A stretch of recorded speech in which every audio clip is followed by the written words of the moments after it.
Alright, today we have a box. Yay, a box. Just kidding.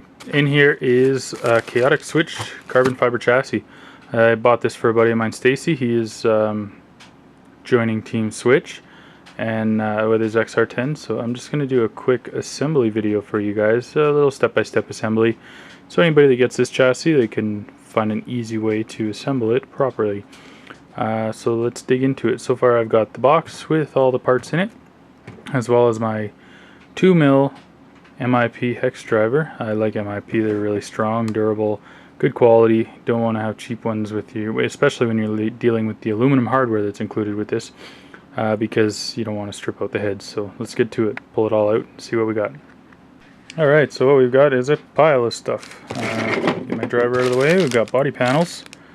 Not going to need those anytime soon during this build. I've got links, front and rear, upper and lower. So four pairs of links for the chassis. Got a bag of rod ends. These are 4mm Revo rod ends. They have the steel balls in there, but I also got aluminum balls. Lighten it up a little bit. So I'll be using those with those rod ends. And the chassis.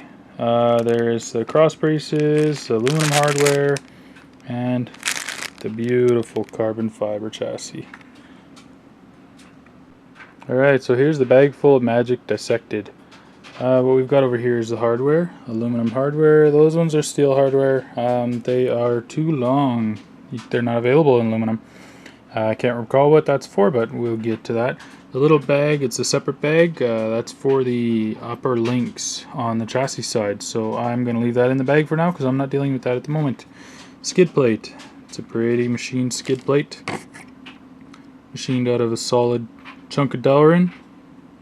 Works really well. We've got the cab sides, we've got the chassis sides, and we've got a whole bunch of link spacers. Or, what are they called? I don't know. I'll think of it later. I said it already once. So we've got a whole bunch of the chassis braces. That's what they are. These are the standard chassis braces. Those are going to go on the cab. These ones are going to go on just little spaces between the chassis and the cab in a lot of places. And the long ones are for... I don't remember. Let's see. Let's just get putting it together and we'll find out what it's for. Alright, here's the instructions on Chaotic's website. It's a pretty good picture, kind of confusing, a little convoluted, so hopefully this video explains it a little bit better than that does. That's basically what I'm going to be going off of, so it's your call if you want to watch the video or go by this, or a little bit of both. Alright, so the first thing I'm going to do is I'm going to put the two chassis plates together. To do that I'm going to use two 416 mil screws into the skid plate. These screws will have to go through the lower links as well, so you may want to put the rod end on as well right now. I think I'm going to do that, so all I need to do is just take my rod end, throw an aluminum ball in it, and then I'll put it between the skid plate and the chassis side plate while I'm putting this 16mm screw through, and that'll get the two sides of the chassis put together. Alright, so some people don't know how to put the balls in the links here, or in the end of the rod ends here. I find the easiest way to do it is just sit the link like this and put the ball in it like that, and then just take it and squeeze it with a pair of pliers. I'm going to have difficulty doing this while I'm trying to hold you guys, so let's see if I can put the camera down. Look at my ugly, dirty table. Basically I take the ball and I put it inside the rod end like that. And then I take a pair of pliers. Usually I use a larger pair of needle nose. These ones are all I've got right here. And I just put it on there like so. Hold it with some decent pressure. Just tweak the rod end up. And it just pop on the ball. And that's how I get the balls into the rod ends. Different people have different methods of doing it, I'm sure. I'm sure people are going to say this way's easier, this way's harder, stuff like that. But that's my way of doing it. And it's my video, so I'm showing you my way. Thanks. Okay, so there we go. Is the two chassis plates mounted to the skid plate with the rod ends in between the spots there. Just to show you guys that part. One thing I forgot to mention before I started, when you get the cab plates, especially the cab plates, you may want to do it with all of it, it's up to you. you're going to want to CA glue the edges, because any part that's going to hit the rocks or get damaged, you want to CA glue the edges. It seals them up. It makes it so that it's less likely to get damaged, or get damaged less quickly. The inner cuts and stuff, you don't have to worry about. They're never going to touch the rocks. It's just the outer cuts, the top of the chassis, or the top of the cab. You may want to do the top of the link mounts here, where the shocks go, the ends of them. The bottom, not really necessary with the design of the skid plate. It protects it. You may want to do the corners right here, just because those will get scored up on the rocks. So it's a personal preference kind of thing. A lot of people will suggest you do it. It saves carbon fiber, and when you're paying this kind of money for something, you want it to last as long as you can. So I'm going to seal those up, and I'll get back to you guys. Alright, so as I was mentioning, you're going to want to seal these edges. So I'm just going to show you a quick sample here. Got my CA glue here, and so I'm just going to, the way I do it is I just put the glue on there, I get it a little bit wet, and then I just spread it apart. I stop squeezing. You don't want to get too much on there. This is really difficult to do with one hand. See, it's already dripping. You don't want that, so I'm going to stop and clean this up. But basically that's how you do it. You just spread it with the mouth of the bottle. That's how I prefer to do it. And you'll be able to tell the difference between the wet and the dry on the carbon fiber to see where you've been and where you haven't. Alright, so I've got those sealed up. Next step is going to be to use these long spacers that I didn't know what they were for. And those are actually for the top of the cab, the two top posts in the cab. So I'm going to put those through both sides of the cab. Use the short screws to hold them together, and that'll produce the cab. Alright, so that's the cab. The two long cross braces, 4 short screws, that's the cab. Next thing we're going to do is I'm going to put in the front and rear braces. There's right at the very front and the very back, I don't know which is which right now, but it doesn't really matter. We're going to put 2 of these spacers, and again 4 short screws. Okay, front and rear braces installed. So the next step is going to be throwing the cab on. The cab's going to go like this. It can go either way, that's why it's the switch. You can go, the left over here is the front, so you can go this way, or it can go this way. And this is the way mine is, so this is the way I'm going to put his. He can switch it later if he wants, but I'm just throwing it together for him. So the next step is going to be these 3 medium links. There are 2 more up there, but just the 3 for now. These are going to go through 3 of the holes here. Depending on which way you put the cab on the chassis, it's going to line up one way or another. You can see there's perspective on this camera is way off.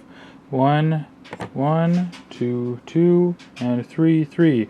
So these links, the long ones, are going to go in the middle of the chassis, and then the 9mm spacers are going to go on the 2 front. You can tell the front of the chassis because that one's curved and that one's blunt.